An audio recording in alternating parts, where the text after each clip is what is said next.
Thanks for being here. Subscribe to Cheating Stories Best, so you don't miss new stories. A gym teacher for his son or an excuse for his wife to meet her lover? Today's story, with a similar plot. Enjoy watching it. Richard Wilson sat in his 12-year-old Ford pickup, trying to muster up his courage. Courage, what a strange word to use for the action Rick was thinking about. When did life become so desperately unbearable that this seemed like the only option? Rick grew up in a nice home with 2 younger siblings and 2 wonderful parents. He was an excellent student and an all-around athlete, popular throughout high school. He only experienced 2 injuries in his youth. The first was when his high school girlfriend, the girl he thought he would marry someday, dumped him a month before his prom. Carrie told him the old cliché, "I think it's important for us to date other people to make sure we really love each other." Carrie dared to come to the dance with her new boyfriend, who was in college. Much of the next summer, and with the support of his family, helped him get over the sight of the love of his life with her arms around the college student's neck as they twirled and kissed on the dance floor. A year later, Rick was playing for his high school baseball team when a ball hit him in the right ear. The bone around the ear was crushed. He was now deaf in that ear, and to make matters worse, his recovery time prevented college scouts from seeing him play. The scholarships Rick was counting on to pay for college never materialized. Without a scholarship, Rick enrolled in a state college and was just starting his 3rd year when the Twin Towers were destroyed on September 14th. Rick walked into the local military registration and enlistment office with the full intention of enlisting. It never occurred to him that he might be unfit. He was 6 feet tall, weighing 190 pounds, a picture of manhood. He could lift 260 lbs and run a 4-mile in 58 seconds. The recruiter shook his hand and was kind enough to say, "Thanks, son, we'd love to have you on the team," before turning him down due to deafness in his right ear. Rick didn't tell anyone about the refusal. There was no logical reason for the secrecy. He certainly had no reason to be ashamed of his physical inferiority.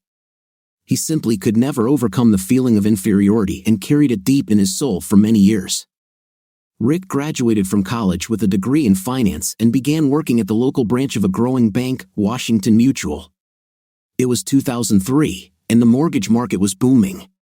It was not unusual for Rick to close a dozen mortgages every week, in addition to numerous second mortgages and home equity loans.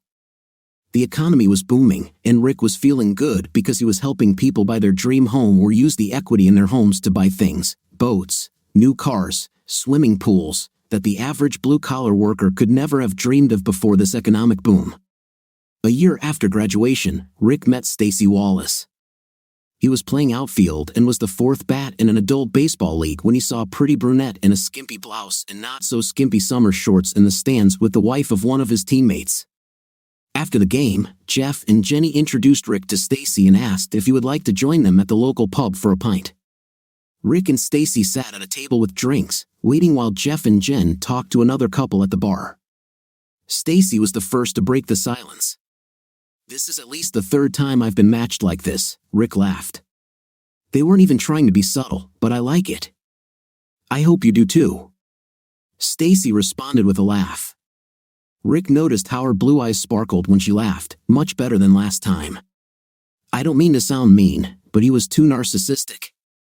I couldn't get a word in edgewise while he was bragging about how wonderful he was. Well, no wonder.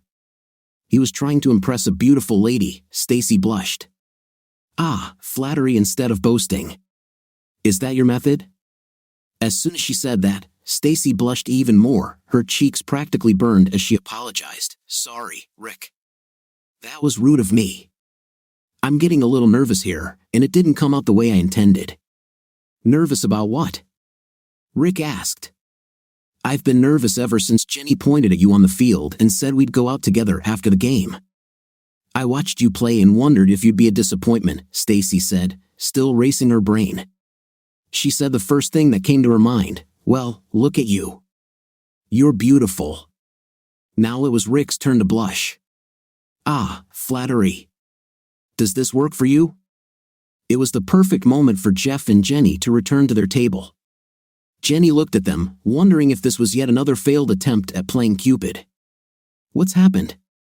Jeff looked at Jenny with a stern gaze, preparing to tell her, "See, I told you not to interfere," but before he could say the words, Stacy interrupted him. "Thank God you're back. Rick and I were prepared to be embarrassed for the next decade." Jenny was puzzled and returned to her standard behavior when she was confused. "Come with me. I need to go to the toilet." She pulled Stacy's hand and headed to the restroom.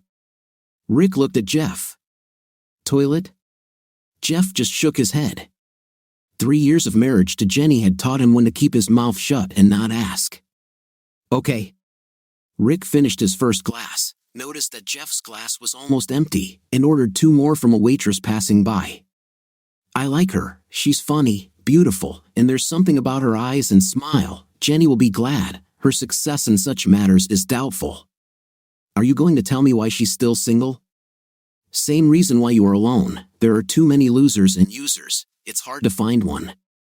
"It seems like you managed to find the one. I envy you and Jenny." Jeff smiled back. "I am a happy man." "So, do you think I got a good grade there?" Rick nodded towards the toilet door. "I'd be surprised if not. I was watching you while I was at the bar. There's chemistry between you two." Jeff looked up. "Here they come." The 2 ladies returned to the table, both smiling. If there was any doubt, Stacy dispelled it by moving her chair a little closer to Rick. They spent the next 2 hours drinking, talking, and laughing. This was the beginning. From that evening, Rick and Stacy became a couple. Stacy was a high school language arts teacher and took master's courses during the summer. Even though Rick's typical work week was over 50 hours at his desk, plus at least 1 evening at the branch, they still found time to be together every weekend and at least 2 evenings a week. Their romance developed, and like any great novel, there were obstacles to overcome. The biggest obstacle was Stacy's father, Colonel Wallace. The colonel was a tough military man who thought little of civilians, especially male civilians who did not serve. More than once, Rick considered telling the colonel why he didn't serve, but given some of the colonel's absurd statements about lazy people, he knew it wouldn't change the old man's attitude. Moreover, as far as he knew, despite her military childhood, Stacy did not seem to share her father's views on this matter, and the colonel did not interfere in their developing relationship. Neither of them was particularly experienced at intim, but they tried to please each other. It wasn't just about night. Rick and Stacy discovered that they had a lot in common, such as their values and hopes for the future. Will they have 2 children or 3? Will they raise their children Catholic or Methodist? It didn't matter to any of them, as long as the children grew up with a moral compass to guide them through the labyrinth of life. After 6 months of dating, 5 months after promising to be faithful to each other, Rick asked for Stacy's hand in marriage. Stacy said yes, and 4 months later, Rick and Stacy were married and headed to Jamaica for their honeymoon. Rick didn't tell anyone, but the prettiest moment of his life up to that point had been the morning his sweet conservative wife took off her swimsuit top while sunbathing on a public beach. There were several other women doing the same thing, which gave his wife the courage to expose those beautiful breasts so publicly. Plus, she loved watching her new husband's eyes practically pop out of their sockets, almost like something out of a Warner Brothers cartoon. A week spent in the Caribbean sun, sand, warm water, drinks, and food was the perfect start for these 2 sweet kids on their journey together. Rick couldn't believe that such a gorgeous woman inside and out agreed to be his life partner. One day, as they lay in the clear water, Rick marveled at how Stacy's eyes glowed the same shade of blue as the Caribbean Sea. He could see himself growing old next to her, as long as those eyes smiled at him. That night, as he watched Stacy take off the sun-kissed dress she wore to dinner, he knew he was one lucky man. Stacy had only had 2 lovers before meeting Rick, and she was one of those rare girls who made it through high school and the first 2 years of college while remaining a virgin. Both boys were clumsy, neither of them had the skills or means to please her. That was a thing of the past now. Rick was an attentive lover. The honeymoon was over, and they returned home, determined to build a life together.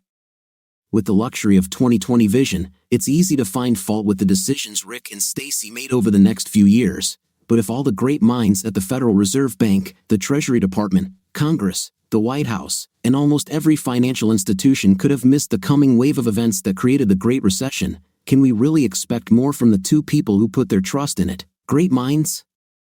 The year was 2007, and like many young couples that year, as home prices continued to rise to obscene levels, Rick and Stacy panicked and bought a home when the market was at its peak.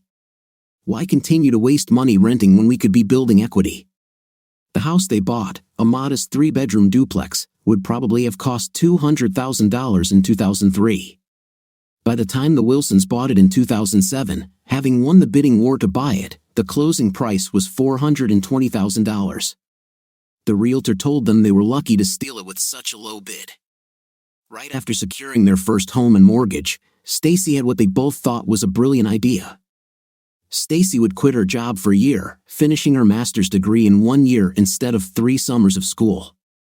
As a bonus, she would use the year to get pregnant and spend a few months with the baby before returning to work. With her master's degree, she would receive a nice salary increase and would be able to teach in a high school. They laid out everything on paper: schedule, finances, logistics, everything came together. Rick did a fantastic job at his job. He recently received a decent base salary increase and a bonus. They could afford it. Everything went like clockwork, almost like clockwork. At the end of November, Stacy told Rick that her period was already 3 weeks late, and she bought a test to confirm her pregnancy. The timing couldn't have been better. The baby was due in mid-July. Stacy could spend 2 months with the newborn before returning to teaching. Everything went according to plan. The best-laid plans so often go wrong. In April 2008, the mortgage market began to collapse, and Washington Mutual began closing offices and laying off people, especially in its mortgage departments. Rick was among those fired.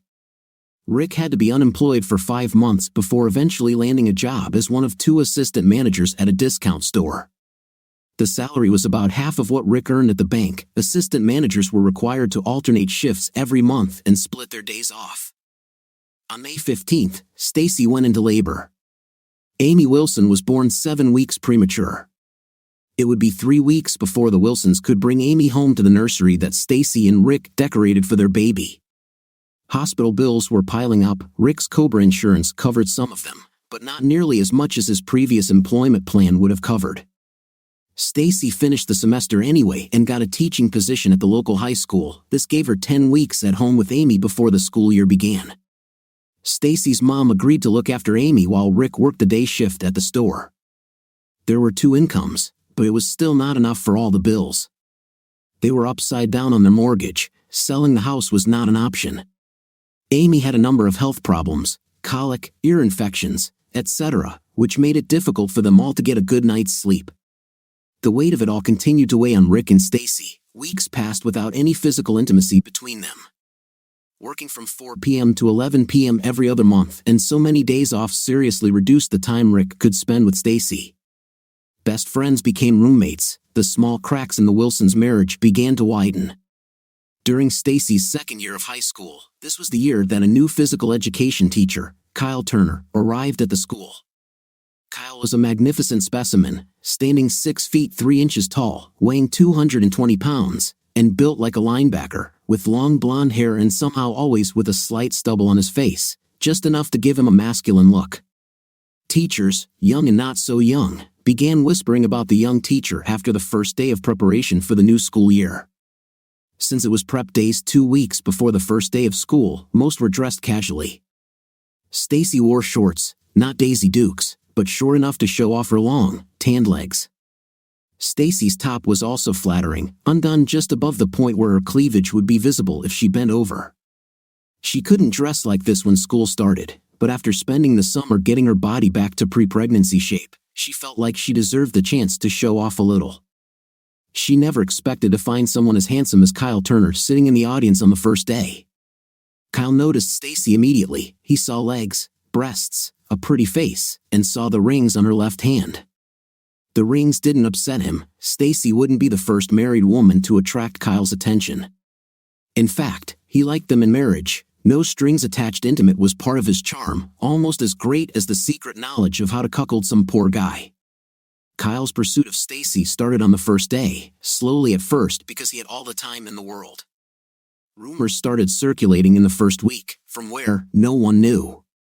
Kyle was supposedly a former Ranger or Special Forces Marine, and everyone who heard the story was impressed and believed it to be true. It was the way Kyle carried himself that gave off an aura. This is a man who faced danger and came home, became a teacher, and will help young people grow up like him. Kyle didn't start rumors. He wasn't stupid, but he never denied anything, never said one way or another about how he spent 3 years in the Navy. His silence only increased the mystery and made him modest. In fact, Kyle Turner spent those 3 years working in a supply warehouse in the United States. It was the perfect job for him. Immediately after graduating from school, he learned that he hated military life. Working in a supply depot meant he never had to fire a gun or be near any action. It also allowed him to spend a couple of hours each day in the base gym. There's no shame in how Kyle spent those 3 years if he was honest whenever asked. As if fate was working against Wilson's marriage, Stacy and Kyle had the same amount of free time every day right before lunch break. Once Kyle determined that Stacy was eager to continue training, he suggested that she join the school gym on Tuesdays and Thursdays when the room was available. "I'll have fun working out with you instead of the sweaty Schwarzenegger I usually work out with at the gym, and maybe I can help you with your exercises." It made a lot of sense and was why Stacy spent 2 hours with Kyle every week. One day in February, Kyle surprised Stacy while they were training. "I'm writing a short novel. I finished the first draft and was wondering if you could read it and give me your thoughts."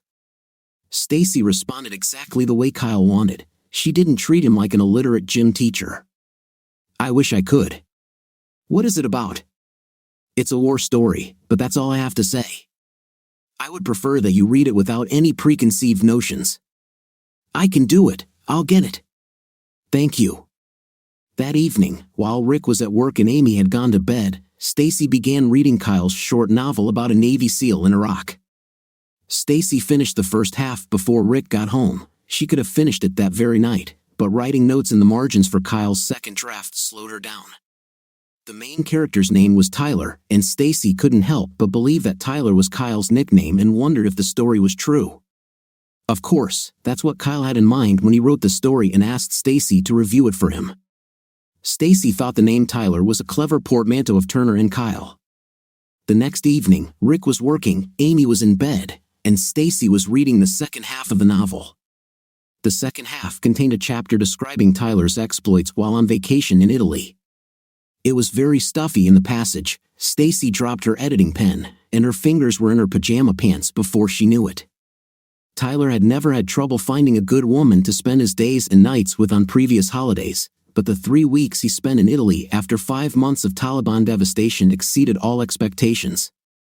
It all started on the first evening in Amalfi when he and Greg North were sitting in a small cafe having an after-dinner drink when 2 young ladies approached their table. "Are you 2 American?" asked the brunette. Her English was good, but she had an accent, probably French. They met. 2 women joined them. They were indeed French. Brunette Michelle seemed to have her sights set on Tyler. Blonde Leslie seemed to have her sights set on Greg. They drank, then found a nightclub where they danced until 3 a.m. Tyler and Greg escorted the ladies to the dock where their small yacht was moored. "Is this yours?" asked Greg. Leslie answered, "It belongs to my father. He allows us to use it for a month. Why not come back tomorrow morning, and we can go on a cruise?" Tyler and Greg were disappointed that they weren't invited to spend the night but agreed to return the next morning. This would be the last time either of them would be disappointed for the next 3 weeks. In the morning, the 2 men headed to the pier, holding their breath, hoping that the yacht would still be there. It went like this. 2 women were on deck, wearing matching blue bikinis and waving at them to come on board. 5 minutes after boarding, each man had a drink in his hand, the women removed their tops, and the boat headed out of the harbor. Tyler couldn't help but thank the stars for what started out to be a fantastic day. Without going into detail, he watched Michelle standing on the bridge. Michelle was 5 feet 7 inches tall, had small, pert breasts that suited her slim frame perfectly, and she was clearly in good shape. Her brown hair was pulled back into a ponytail, and her blue eyes were hidden behind aviator-style sunglasses. It was a beautiful day on the Mediterranean, calm blue water, perfect sunshine. As soon as the boat was far enough from shore for privacy, both ladies went skinny dipping. Tyler and Greg undressed and joined them. Michelle swam over to Tyler and wrapped her legs around his stomach. "Let's go to the swim deck," she laughed, the words sounding better because of her accent. They swam to the back of the boat. Tyler sat on the back edge of the platform, his feet still in the water. He reached out to Michelle and lifted her straight out of the water. Michelle couldn't help but be impressed by Tyler's strength. This man's amazing physique was not just for show. There was strength in his muscles. Stacy thought the night scene was a little awkward, but she'd never read erotica or romance literature, so what would she know? The lovers kissed, then laughed.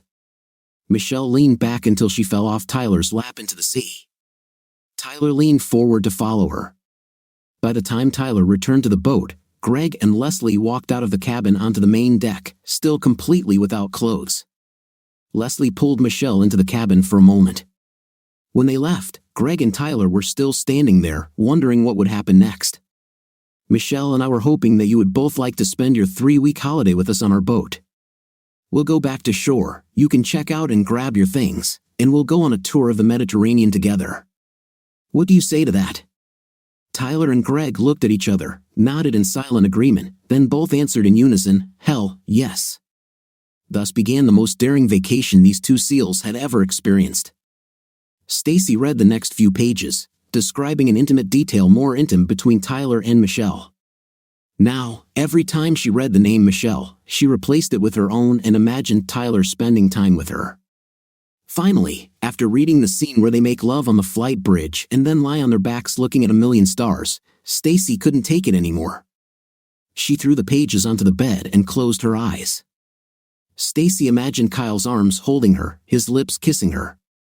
This time, she didn't stop with her fantasy. Moving at the speed of thought with the image of Kyle in the foreground, Stacy experienced incredible emotions. It took her 10 minutes for her breathing to return to normal. 2 days later, when Stacy returned his draft, Kyle could tell the story had the desired impact. Stacy blushed as she handed it to him. Did you like it? Kyle could barely contain the grin on his face. Yes, it's a great story and a good first draft. I made some suggestions and comments in the margins. It's not too much, right? I didn't know if I needed to tone down the intimate scenes between Tyler and Michelle. Stacy blushed even more. Oh no, I think it added the right emphasis. Nothing wrong with having a little intimate between consenting adults, it adds a spark. That's exactly what I always thought. Night between consenting adults can add a spark to someone's life, whether in literature or in real life. Stacy caught Kyle's hint, he was as subtle as a train wreck. But it also made her happy. If there were any doubts about Kyle's intentions, this conversation cleared them up. If Stacy hadn't been married, Kyle would have made love to her that night. Stacy began to think in these terms. Why did I get married so young? Was Rick really the right man for me? Rick seemed so weak and sullen compared to Kyle. Kyle saw the danger and responded bravely to it. Rick had never done anything like that. Stacy's attitude towards Rick deteriorated until they barely spoke. Rick was tired of being humiliated, and now communication was limited to caring for Amy and scheduling, while the wall between them grew. At home, the flirtation and intimacy between Stacy and Kyle grew. At school, Danielle Miller was one of the teachers who watched the two lovers. Danielle was Kyle's neighbor and biology teacher, whom Kyle briefly pursued and won over until he realized he had a real shot at getting into Stacy's bed. Danielle couldn't stand Stacy with her 96090 figure, pretty face, and blue eyes, and it didn't help when Kyle dropped her like an old glove to set his sights on Miss Perfect. To make matters worse, Stacy was chosen over Danielle to become the women's tennis coach this spring. Kyle's first mistake was that he played where he worked. The second mistake was that he unceremoniously dumped a jealous woman. The third mistake was that he did not know that the uncle of the dumped woman was a U.S. congressman. A week after calling Uncle Fred, Danielle received all the information she needed. As she watched the romance unfold, she knew she wouldn't have to wait long. She decided to wait until it came to night and then ruin 2 lives. It had been 6 weeks since Stacy had read his story, 6 weeks of flirting. Kyle was tired of this, it was time to act.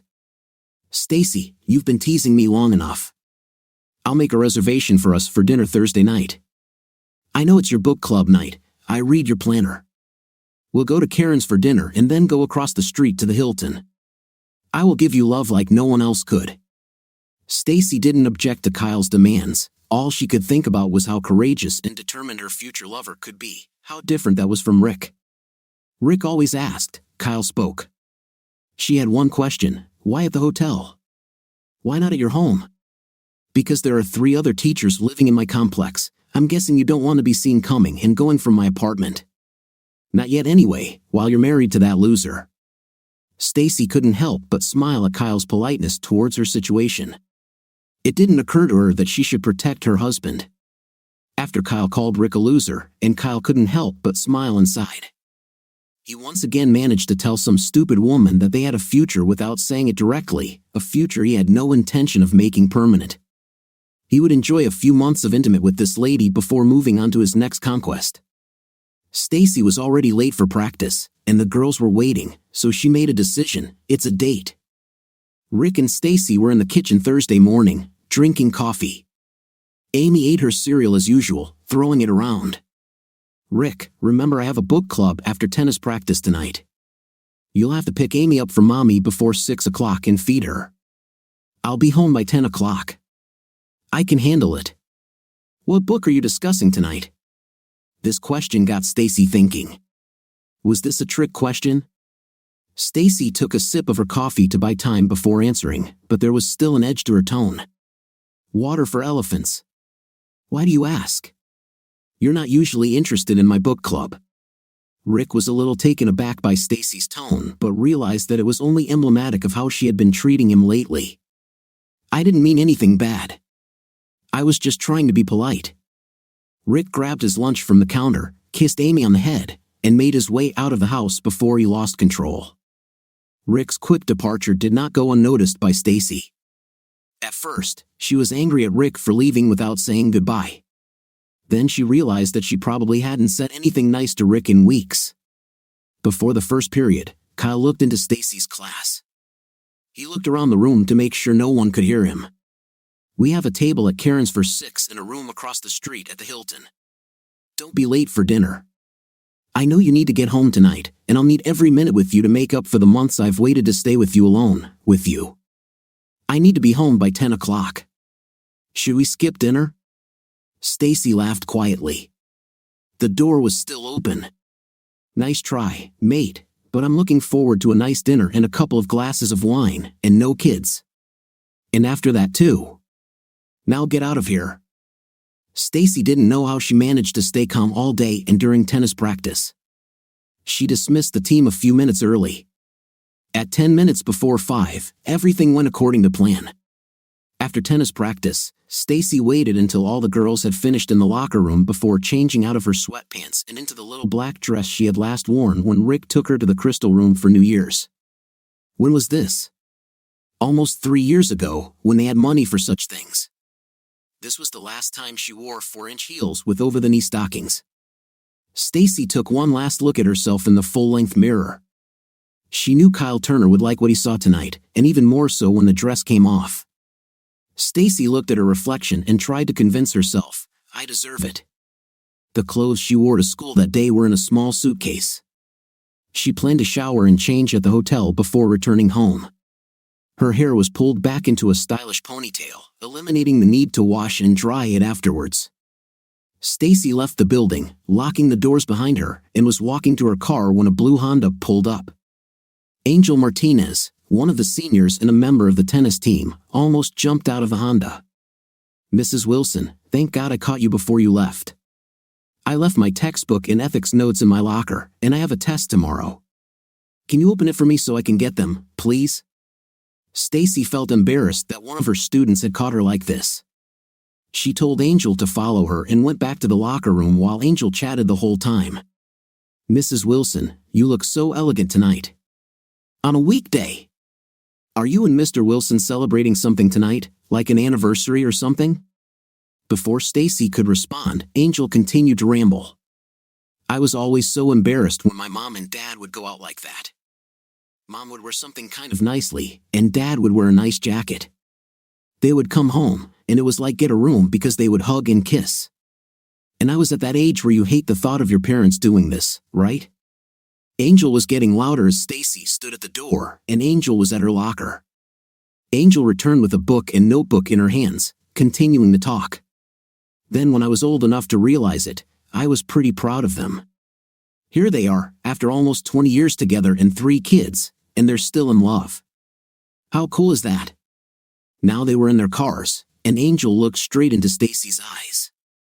Have fun tonight, Mrs. Wilson. I saw your husband, he's handsome. No wonder you're doing so well.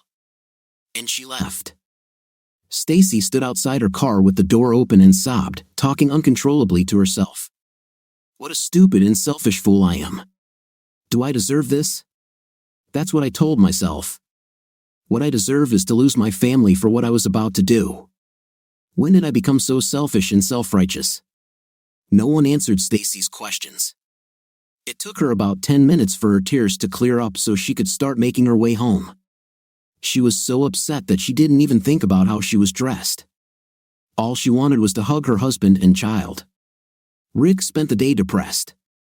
How did his life become such a burden? Where was the joy? The bills kept piling up, the little joys that once made life worth fighting for had all but disappeared, especially the love he and Stacy once shared. He had been able to deal with it for most of the last 2 years. He owed it to his little girl to be strong, but for at least the last 6 months, Stacy couldn't look him in the eyes or give him the love he needed. Rick left work earlier than usual. Screw this, he thought. He thought about stopping at the pub for a pint before heading to his mother-in-law's to pick up Amy. Instead, he decided to go home and enjoy a few hours of peace and quiet. This turned out to be a big mistake.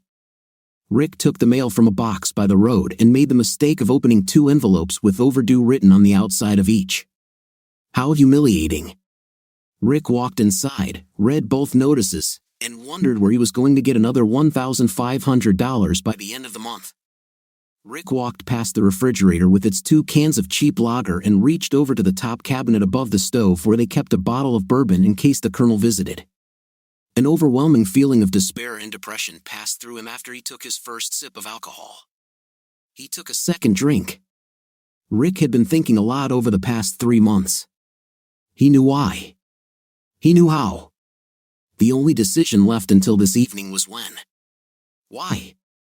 Well, the main reason is that Rick was more valuable dead than alive.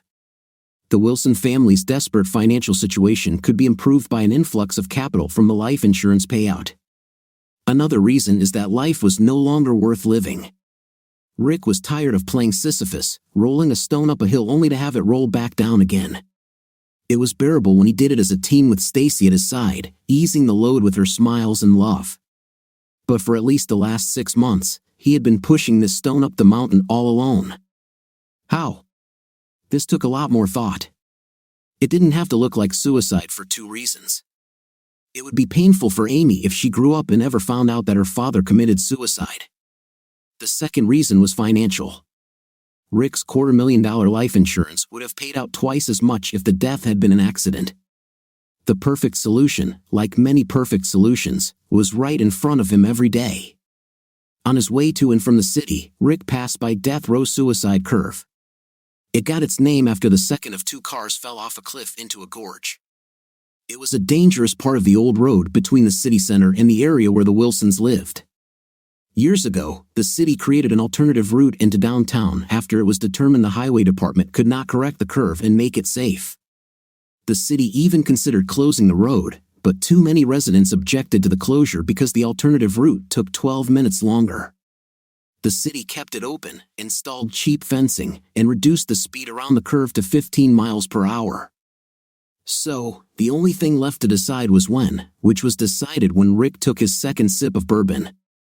There's no time like the present, he could have said it out loud, but there was no one in the kitchen to hear him, so perhaps it was only in his own mind.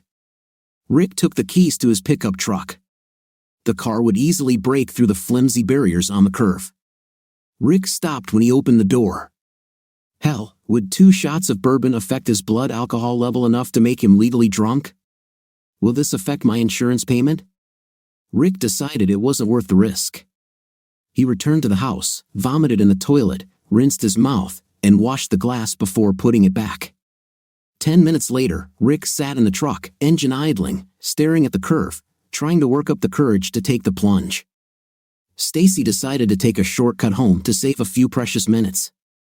Even though she rarely used the old road, today was an exception. She slowed down to go around a curve when she saw Rick's truck on the other side. Why is he here? It was in the opposite direction from her mom's house. The truck was just starting to move when Stacy pressed the horn. Rick didn't notice the approaching car. When he finally decided to act, his foot moved from the brake to the gas, his left foot released the clutch, and he was on his way.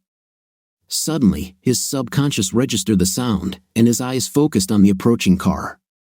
Suddenly, Rick braked. Suddenly, what the hell is Stacy's car doing here? He looked out the open driver's side window to see Stacy in her car, pulled up next to him. Rick, what are you doing here? Rick shook his head.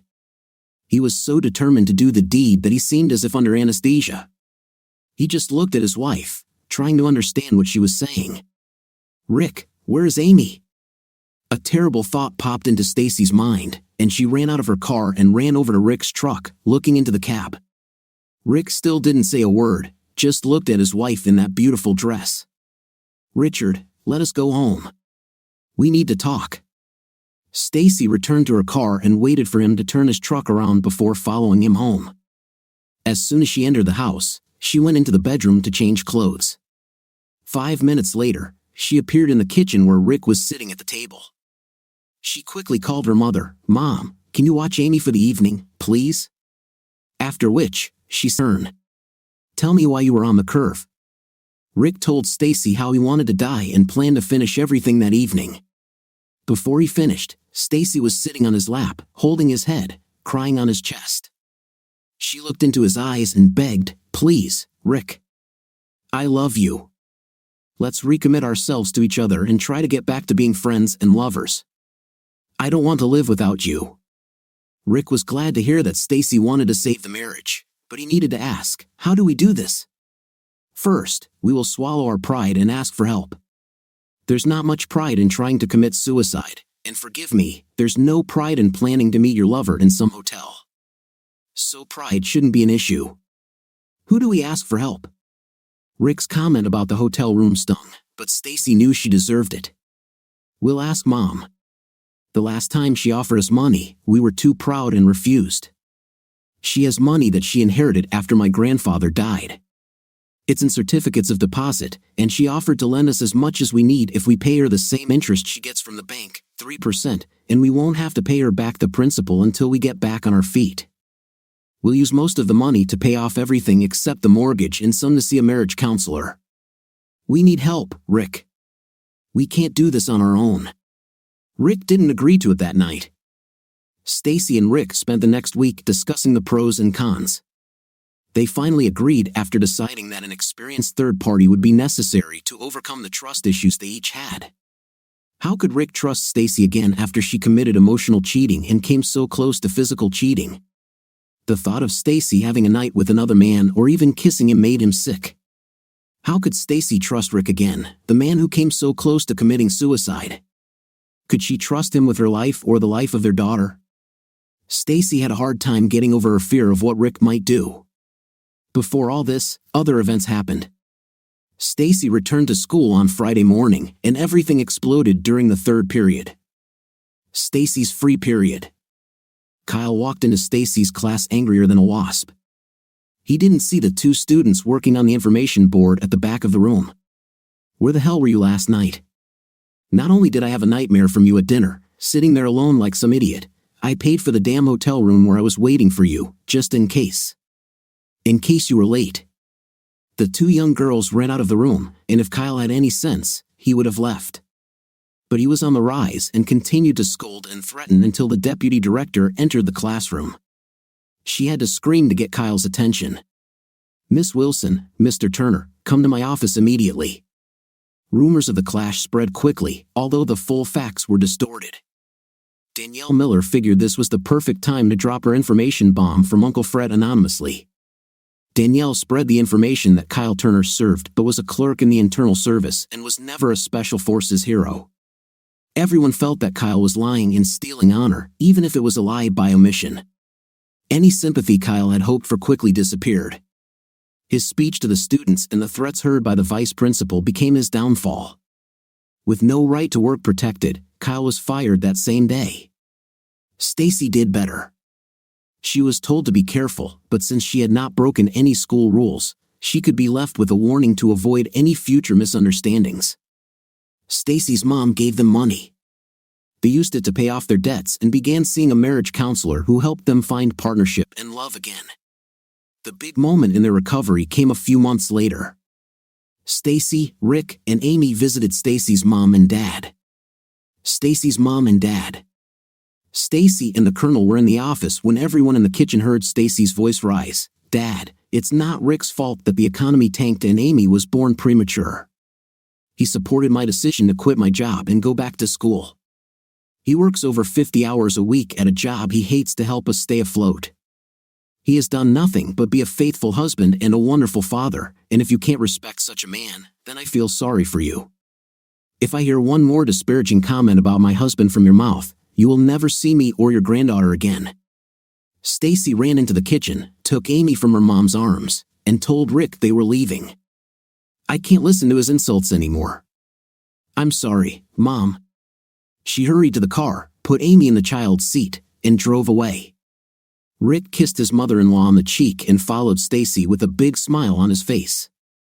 This was the first time Stacy had come to Rick's defense so openly to her father. It's hard to explain how this incident changed Rick's self-esteem. His renewed faith in his marriage and himself gave him the confidence to start looking for a better job, with Stacy's support. 3 months after that day at Stacy's parents', Rick was hired to work at an expanding credit union as head of corporate sales. The economy had already started to pick up, and with a combination of salary and bonuses, Rick was earning slightly more than before he was fired. 2 years have passed since that fateful evening in Krakow. While a strict budget allowed the Wilsons to pay off more than half of their debt to Mom Stacy a year, with a counselor gave them the tools to rebuild trust and love for each other. Stacy no longer worried when Rick left the house with Amy, and Rick didn't worry on the evenings when Stacy went to book club. One evening, Rick returned home to find his favorite dish cooking on the stove and Amy not at home. Amy was with her grandparents. The Colonel had long ago learned to keep his mouth shut at the insistence of his wife. "If you think I'm going to let you take my granddaughter away from me, you're sadly mistaken," Stacy asked Rick to sit down. "Rick, I've thought it all through and planned it all out. I want a second honeymoon and a second child." Rick was taken aback by both of Stacy's statements. "Can we afford it?" Stacy was glad Rick didn't say no right away. "I researched packages and found a 6-day trip to Jamaica for under $2,000, all inclusive." "What about Amy?" Mom agreed to look after Amy. Rick smiled, thinking to himself how great it would be to spend 6 days with his wife. The last time they had the opportunity to spend more than one night together was 4 years ago, before Amy was born. "Well, book it if you haven't already." "What about the second child? We always said we wanted at least 2. I was scared after Amy's health problems, but I talked to my doctor, and she said the chance of a second baby being premature is less than 1 in 20, which is what most women have whose first child was born premature. Second pregnancy goes full term. Plus, my school insurance is much better than what we had before. Even if there are complications, most of the expenses will be covered this time.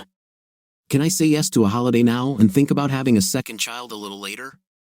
Stacy agreed, and that's how they ended up on the same beach in Jamaica 4 weeks later. On the plane to Jamaica, Rick surprised Stacy, "Leave the diaphragm at home this week, honey. Maybe we'll get lucky here and give Amy a little brother or sister." Stacy couldn't say a word as she hugged and kissed Rick. "Thank you." If Rick was wondering if this vacation could top their honeymoon, he needn't have worried. Within 5 minutes of them settling into their lounge chairs, Stacy had taken off her top. For dinner that night, Stacy wore the prettiest sundress imaginable. On the third morning, Stacy woke Rick just after sunrise and dragged him to a section of the beach they had never been to before. Stacy completely shocked Rick when she took off her bikini top and bottom before jumping into the warm water.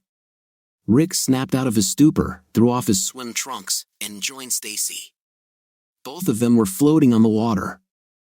Rick asked, "How do you know about this place?" "The woman I talked to last night, Janice, told me about it. She and her husband come here almost every morning." "Is it legal?" Janice said that if you're dressed by 9 in the morning when the locals come, no one will mind. She said you need to watch your swimsuits on the beach. One couple had some kids walk by and steal their swimsuits. Rick didn't like the idea, imagining how they would return to the resort if they only had their original costumes. Let's swim closer to the shore, just in case, Stacy laughed before turning around and starting to swim back to shore on her back. Rick stayed behind for a minute, admiring the view. When Rick caught up with Stacy, he asked, "Are we running into your friend and her husband?" "If we don't leave here before 8, that's why I woke you up so early." They spent the next half hour skinny dipping, kissing, and cuddling. They didn't want to take any chances, so they got dressed and ran back to the resort. Back in the room, they undressed, took a shower, dried themselves off, and returned to bed. Their second child, a boy they named Richard Jr., may have been conceived that morning. 8 months after returning from Jamaica, Stacy was sitting in her classroom, preparing for her first lesson, when she received an unexpected visit. She looked up from her notes and saw Angel Martinez standing in the doorway. "Mrs. Wilson, may I come in?" "Of course, Angel. What are you doing here?" "I'll be here in Lincoln for the next 12 weeks as a trainee teacher. I'll be teaching chemistry in Mr. Bauer's class." Stacy stood up and awkwardly hugged her former student, awkwardly because of her baby belly. "That's great. Mr. Bowers is a fantastic teacher. You'll learn a lot from him.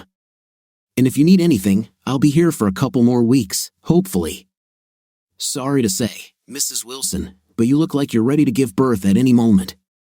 I'm so happy for you and Mr. Wilson." "Yes, we are blessed."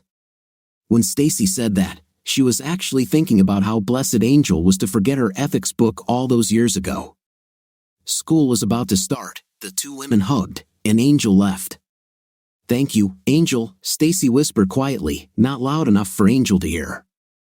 Years later, on the eve of Amy's wedding, Stacy sat down with her daughter and told her how close she had come to cheating.